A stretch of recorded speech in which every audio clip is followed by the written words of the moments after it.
Jersey facility and may be monitored and or recorded for security reasons. The last time we spoke, you had made a couple of complaints to the governor a few days before. Did anything change? Did anything result that we can know about as a result of that? We had, obviously, as you know, a bit of a shake-up here at the prison since we last spoke, and the current governor at the moment has done a bit of a Lord Luke and he's disappeared. Yeah. But we have an acting governor at the moment, the current deputy governor, and the reason I wrote to the governor, as you recall, is to do with what I was hoping we might touch on today briefly, is to do with this new licensing scheme, the pilot scheme they want to introduce in Jersey. What's that? Remind me what it's about. The idea behind this would be it's going to require that at the moment, as you know, anyone who commits a crime in Jersey and sent to prison is released at the 2/3 mark of their sentence, provided they've been well behaved in prison.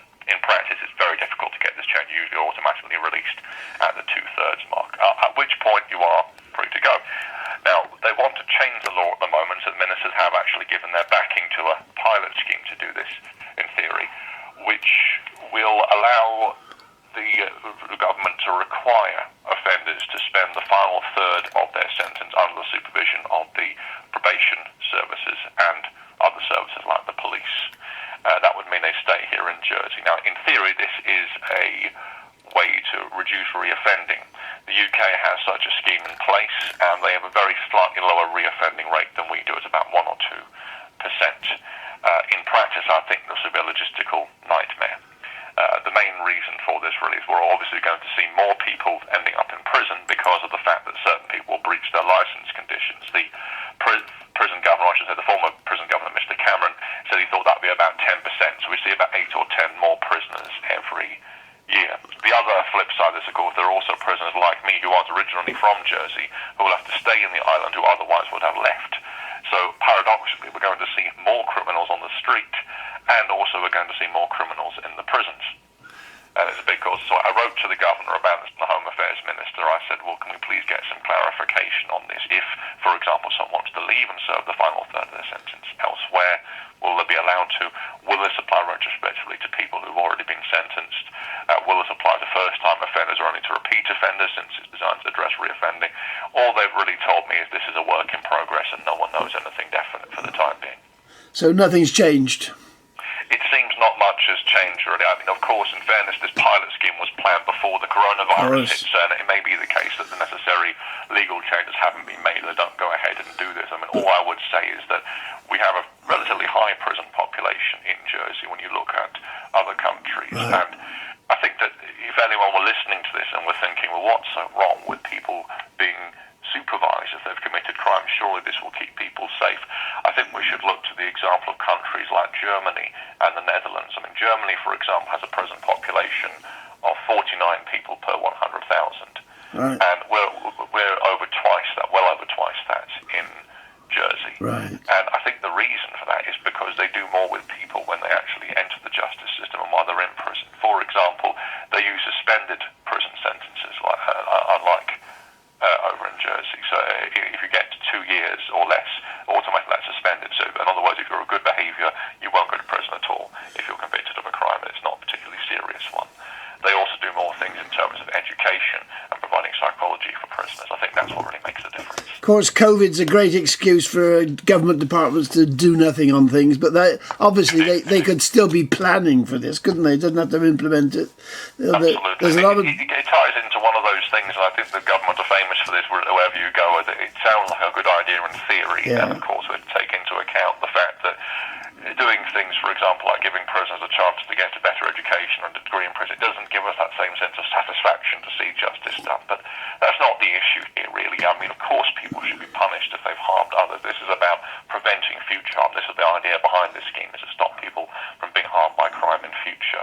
And I don't think this will succeed. In fact, it will actually increase crime. Of course, there's a whole the rehabilitation theme rather than the punishment theme we sort of touched on last time. But I noticed on the UK prison service or the Home Office service, whatever it is, they're looking at things like this nonsense about unless you actually claim plead guilty now, even though you're innocent or whatever your situation, you don't get considered for the better treatment because you won't acknowledge guilt. Well, of course, with some people who haven't committed a crime, and there will be some, that's ridiculous, isn't it? This is very difficult. To maintain your innocence in prison is a real challenge. After all, I know at one of the prisons in the Isle of Wight, they said unless a prisoner was admitted their guilt, they wouldn't be allowed to progress to what's called enhanced IEP status. That really involves extra privileges, like being able to make extra phone calls and extra TV channels, Right. that kind of thing. We also have this Helen's law in the UK at the moment, which says unless people convicted of murder reveal where the body was hidden, because if the body can't be found, they will not be considered for parole. The problem is, of course, what if you genuinely did not commit the That's murder? right. Particularly in the cases where a body hasn't been found, it's very, very likely that it would be difficult to prove definitively who actually was responsible for that person's disappearance. They could even still be alive, of course. And in one case, a man spent an extra 16 years in prison because he said, I didn't commit this murder, so I can't tell where the body is, until eventually he was granted parole. That was, of course, before the law was changed. I'm fascinated because I spent most of my time, as I've said to you, in the 18th century, and it's amazing how the punishment menu has changed over the years. Obviously, they used to transport people, they used to whip people, they used to put them in the stocks, they used to execute them. They did all sorts of things to punish people, which were obviously, for stealing 5 shillings, you get executed and all this sort of stuff. They had all those punishments, but over the years, they've realised most of them are totally useless, totally pointless. The only one we seem to be left with is locking people up. That seems to be, we can't starve you, we can put you in solitary and things once you're in there, but basically the punishment is being deprived of your liberty. But for some reason, they still haven't quite grasped this idea that most prisoners, very few prisoners are going to be in there for the rest of their life. They're going to come out. And they've got somehow or other, society has to accept them, whether they've committed a crime or whether they haven't, they're going to go back. And if you take away their ability to participate in society, what are they going to do? I mean, it's a real stupid situation, isn't it? So you make a very excellent point, Mike, and of course I've said to people in the past, the best way to shift your perception is don't think of prison as a place where people are brought.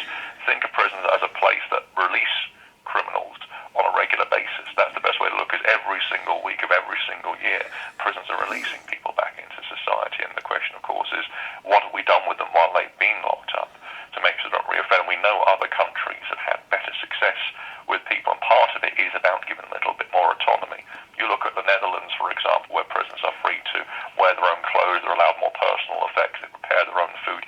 Even the small things like that they call normalisation allow you to function in the way that a normal individual would, can significantly reduce reoffending. Yeah. Do you, without any case names or anything, do you in touch with anybody who has been a prisoner for some time, more than a short period, and has gone out, and how they've got on? Have you got any knowledge of them? I spoke to a prisoner today who told me about a prisoner who had been on the outside, and his case was very interesting. We'll call him John, it's not a full name. So John, in John's case, he had really nowhere to go to, so he was supported by the shelter where he went to live. Right. And in his particular case, he was then progressed, I think, to other types of housing. But again, it came really down to the fact that another prisoner in here had significant resource and was able to help him to try to apply for his benefits and so on. That one good thing the government did, they were quite good about providing a shelter and 3 meals a day, so he didn't starve. But he had also a very troubling instance as well, where he was originally in for a minor count of indecent exposure, and what happened to him was the way I heard the story was that a woman saw John and accused him of indecently exposing himself to her, and he was arrested for that. However, fortunately for him, there was CCTV in the area that showed that he simply walked past her, and there was no interaction of any kind, and he was all perfectly fully clothed above board. So and then they simply let the whole thing go. But the woman was not arrested for making a full statement, as far as I'm aware. And it does give a kind of indication of the kind of atmosphere you're going to go back into, particularly if you've been convicted of more controversial offences, shall we say. So he's, as far as you know, this particular guy, he's still in the shelter, or he's out of the shelter, or where is he now? As I understand, the way it works is you're in the shelter and they then progress you to more suitable housing, like a bedsit or something like that. Right. And it is a concern, and even in my own case, I'm concerned about this, is living at the shelter means you have that possibility that people might find out a little bit more about your background, because Jersey is such a small place, after all. Right. I'm not so sure it's the best thing, but it does seem they have a fairly tight operation in place. It seems to me that you don't have cases of people released from prison and be automatically put on the streets. Whether or not the best stop reoffending is a different story altogether, of course. Obviously, and the circumstances may well change. We don't know, again, the great COVID problem. We don't know what society, if there will be much of a society left after it all finally leaves us, but certain structures will change. We don't know what will be in place. It might change for the better, but it could become even worse. I was very interested in the United USA, where they had the fires in California. For example, the prisoners were almost required to go out and fight fires in some areas, and we were talking previously about slave trade, and they were virtually slave workers. Now, they were allowed out and to work as prisoners, but people who volunteered for the fire service didn't pass the security test.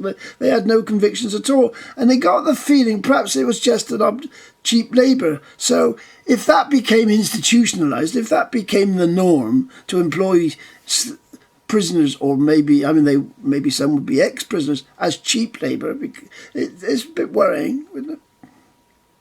Yes, indeed, and of course, if anyone has seen The Shawshank Redemption can see only too clearly how that could be exploited, particularly if you're competing in the genuine labour market. It's something we're very keen on here at the prison. And in the past, for example, I told you in our last podcast that I had tried to encourage us to grow more food here, but only for ourselves. We started buddying up with a supermarket or farm shop. It would give them an unfair advantage over the others. In terms of the work that's on offer, my strong feeling is it has to be something that's going to give you some useful skills, because I've read Inside Time, which, as you know, is a newspaper for prisoners in the UK, and they talk about private companies, for example, like DHL, who will pay prisoners a nominal wage to package up DVDs or that sort of thing for them. And you start wondering, well, how is this going to help them function on the outside? Will they be able to continue doing this work when they're released, or is this, as you say, just a way to get a bit of cheap labour? The other thing is, I've noticed, just coincidentally, when one scans the Great Net, I noticed Mr. Aitken turned up the other day on the screen. Now, everybody knows he was a senior government minister, and he's now the Reverend Aitken, because when he was in prison, he got transformed. The prison process turned into a religious person. A Damascene conversion, absolutely. It happened more than you might think. But he's accepted for that. He's accepted. And the same was with Mr. Profumo years ago, for those who've got long memories.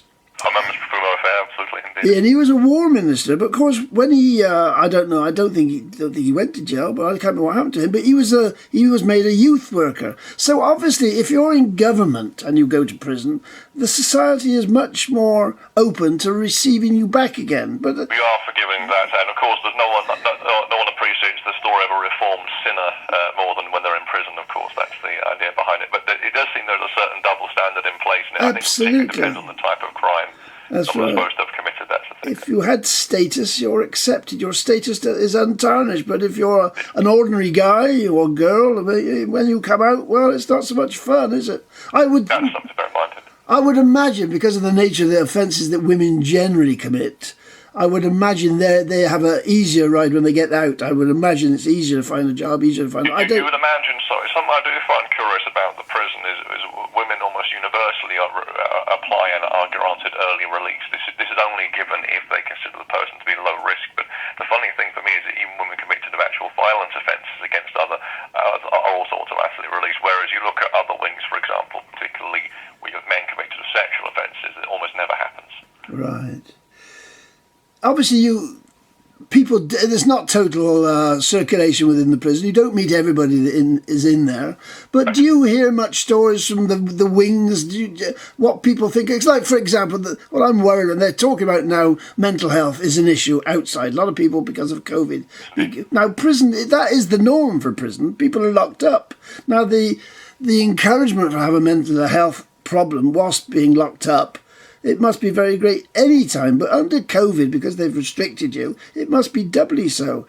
I mean, is that visibly so? Is it, or not noticeable?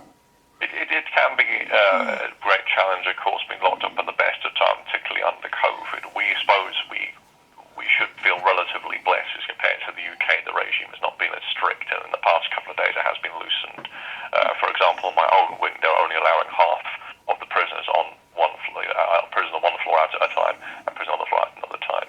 The Samaritans have also been doing what they can, and we have prison listeners. I think I mentioned these to you last time, who are trained by the Samaritans who will come, and as the name suggests, they will listen to any worries or concerns that you have.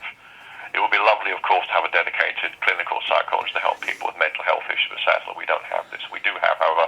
forensic psychologists who can treat criminal behaviour, but I've often maintained if we actually had a dedicated cognitive psychologist, they would pay for themselves many times over, but they've said no in the past due to budget concerns.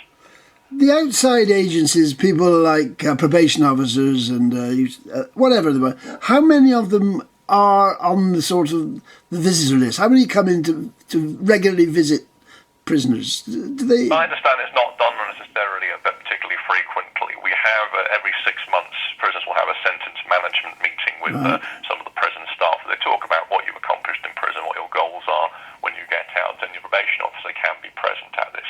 In light of the recent circumstances, we've said to the probation officer, probably not a good idea because there's a risk of infection.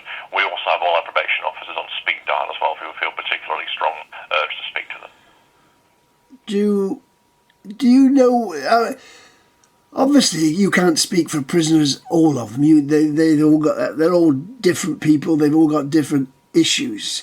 But the rehabilitation thing, we discussed about this before. This seems crucial to me. Has anything changed on that as far as you're concerned about the nonsense about not being allowed to have books or not being allowed to have glue for model kits? Obviously, there are reasons why they do this, but from the practicality for the prisoners, it did seem a bit ludicrous to me. I don't know. It is a little bit. They of course cite security and operational reasons, but of course the thing is, I mean, you'd have to be sensible about this. I mean, for example, the other day my cell was searched and one of the officers found a metal canister of shaving gel, and he said, well, this could be used as a weapon. And I pointed out to him, any object in the wrong hands could be used as a weapon, and anything could be abused. And what I tried to explain to the prison, they brought in this regulation about photocopying incoming mail and requiring us to order books of them, was that this actually had been attempted in other prisons in the UK and 3 or 4 other prisons, as a matter of fact, and it hadn't reduced the number of drugs coming into the prisons. You would think on that basis alone, the fact this has already been tried and failed before,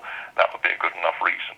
Unfortunately, they don't enjoy taking their cue from prisons. We can't really tell them anything. Now, I'm pleased to say that in the past few days I have been receiving the originals of letters, so I'm hoping, touching wood, that either they realise what a waste of time it was photocopying everyone's mail, not to mention a waste of paper, or of course they managed to get a machine in that can scan for drugs. That would be ideal, of course. But the issue with books is a huge one in particular. And the reason I say this is because when it comes to books, as though before, a person, a loved one on the outside could maybe looking through a charity shop, find a second-hand book costing just a few pence and mail that into you. And it would be very quick and easy and you wouldn't pay a penny. As it is now, on wages of £23 or so a week, we're expected to pay the full retail price for books ourselves and order it through the prison. So it's not really ideal. And these kind of small things make a huge difference. And I can't really, unless you've actually been in prison, I can't emphasise sort of how big a difference something like a letter, a DVD or a book or something like can make to us in here. One of the ultimate ironies of the prison, because they're doing we're doing more improvements about the gatehouse and so on up there.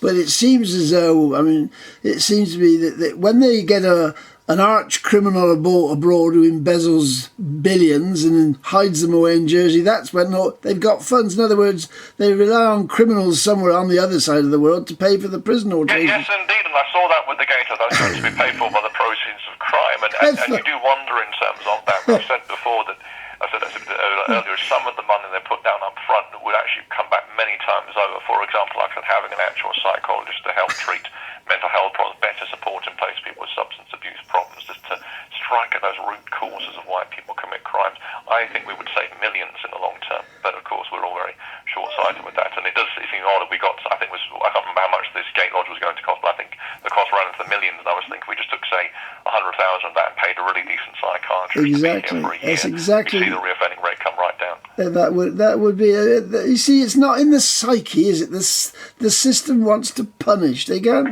this obsession. We understand why it is, and if it's happened to you or your family, it's very hurtful. And there's a policeman just been shot dead, and obviously, Obviously, our thoughts go out to the family. But most prisoners in here, I'm sure, I can't speak for every single one, but I'm sure the overwhelming majority would be horrified at the idea of someone killing a police officer. Obviously, they want the guy who did it sounds like he shot himself. It sounds like it, but they will want a horrible punishment. Or some people will want horrible punishments for that guy, and you understand that, don't you? Because it is an awful thing to do, isn't it? There is a knee-jerk reaction, and it's understandable. And particularly, if you don't mind me saying so, in Jersey, we have people come a little bit, in general, a little old-fashioned, and want sort of a bit old-fashioned, Old Testament smiting of people. Of course, people should be punished when they're harm others. There's no disputing that. But if we're talking about in terms of making sure that this doesn't happen again, that we're reducing the amount of crime, reducing the amount of people who need to be hurt, we need to make sure we're treating prisoners in a way which is consistent with that. And you look at somewhere like Norway, for instance, they're actually shutting prisons down because there's so little need for them. I mean, how many police officers have been shot there in recent memory, after all? Yeah, right. We referred to Lord Leaky. Well, I hope the ex-governor hasn't done a Lord Lucan, but anyway, he's disappeared. Is there anything different really happening as was under the new regime? I mean, he's only been there a few weeks, as far as we know. We haven't seen any huge changes after all. Now, the new deputy governor, I mean, he has kept the existing regulations in force, so we're not exactly sure what's going to change. We have seen a few changes on our wing. We're trying to take hygiene a little bit more seriously, thank goodness, after one of my fellow prisoners decided to write, as you know, to yes, he did. He wrote. Yeah, he did. Which is very, very harsh. Do you think that has a result if somebody does that? If the prisoner writes circulation says, "Look, things are going wrong here." Do you think that has a result? I believe it does. I wish, of course, this sort of thing wasn't necessary. And we have actually a prison council in which I serve for each wing, where we can go and have meetings every few months with the deputy governor and the senior staff, and also we have monthly meetings with the unit manager of our particular wing. Well, we can pass on any requests from prisoners, say thank you for changes that have been made, and just touch base and make sure prisoners have a voice.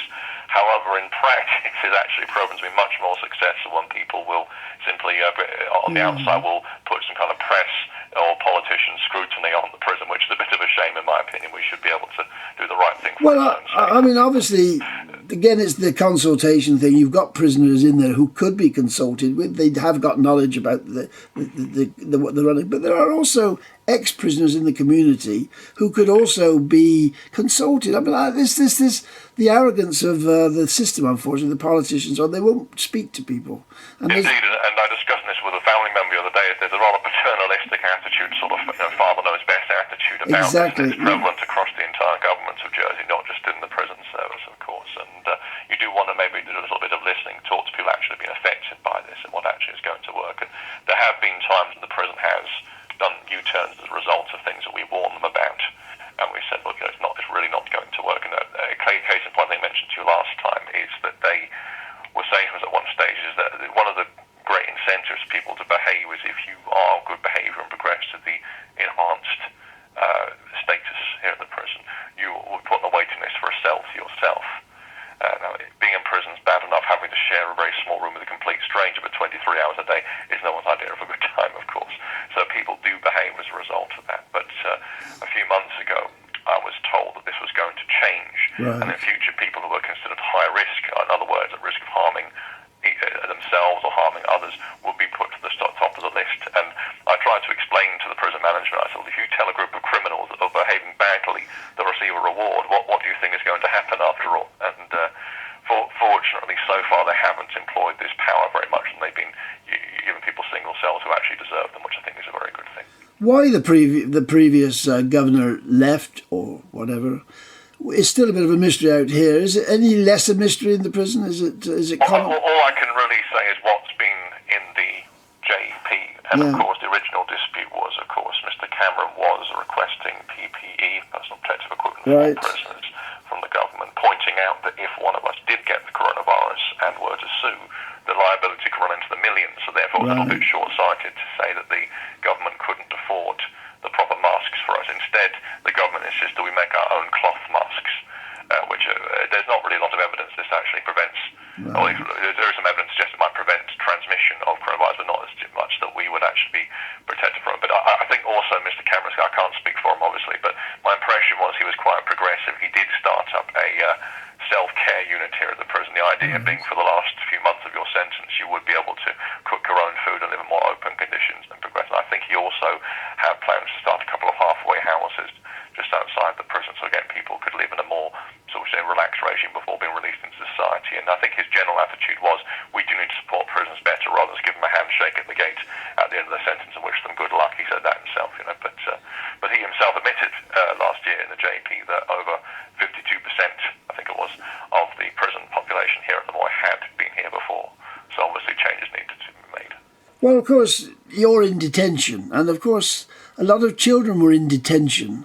And of course, the government has had to pay out quite a lot of compensation for children who were in detention over the years. The recent one was Le Chien. They've just paid out, and I think there may even be yet more payments, basically because they were badly treated in a government institution.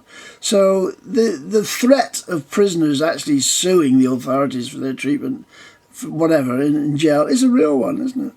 I think it's a health and safety issue, and if I'm not a lawyer, and I don't know about this thing, but you would imagine that if someone were to get coronavirus and it was found that could have been prevented, and there was some kind of actual breach of health and safety regulations, you would imagine there'd be some kind of a compensation involved. After all, the prison are very good at this. I myself have never witnessed any bad treatment in terms of like someone physically assaulting or be overly insulting towards prisoners. The staff here are very good, very professional. In the main.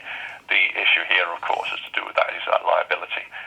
Just as if, of course, there was something to do with electrical wiring or a slippery corridor, so on and so forth. Right. But the government apparently decided it was worth the risk. I mean, this is, of course, the official reason given the JEP. We do, as you say, we do get the impression there's more to it than meets the eye when it comes to why Mr. Cameron left.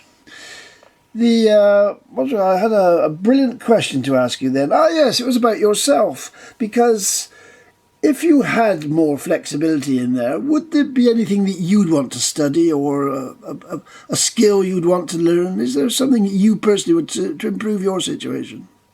Well, certainly there were things they could offer us to do, and in terms of flexibility, I've been trying to push for some time to make better use of the computers that we have here in our cells. Now, of course, we're very lucky in this way relative to the UK. Only one other prison in the whole of the UK actually has computers in cells, but we make very little use of them. And what I would love to see is if we can have maybe some free public domain books available. People can read them, and also maybe some computer programs such as educational games and so on, so people can develop new skills. I requested a little while ago to see if maybe we could have a program for drawing and image editing, because again, it's a very useful skill as well. I'd also love to see a repeat of what we did a couple of years ago to allow people to learn basic coding. These kind of digital skills, I think, are what's going to make all the difference on the outside of prisons, because finding work in Jersey would be extremely difficult. But if instead we teach people digital skills that they can use over the internet. You see, this is where you're ahead of... Of course, know about their background, and that's all perfectly legal and above board, so they can earn a living themselves. You're ahead of me, because obviously you've got computer skills, as I gather, so... You will, I don't know, assuming whenever your release date is, the computers will be even more used generally in society, because obviously they're taking over. I'm an old-fashioned traditionalist. When I think about teaching people skills in prison, you teach them to cook and do woodwork. But, that's an old-fashioned, that's gone out of the window years ago, hasn't it? It's a very good point you make, Mark, because at the moment we do have things like woodwork and blockwork, course construction skills, and I think these are worthwhile up to a point, but I think we need to make sure we have some kind of connection between the skills we develop in here and what's actually going to develop a job on the outside. I mean, carpentry is a classic case in point, because of course we have Acorn here in Jersey that help unemployed people build wooden furniture, and that people find that a useful way to pass. And we also learn those skills in here, and my take on this, of course, is that what you do in here is learn the carpentry skill necessary to be unemployed on the outside, of course, sure. Because these days, when you, for example, want a table, you're more likely to go online or go to your local showroom. You won't necessarily have someone make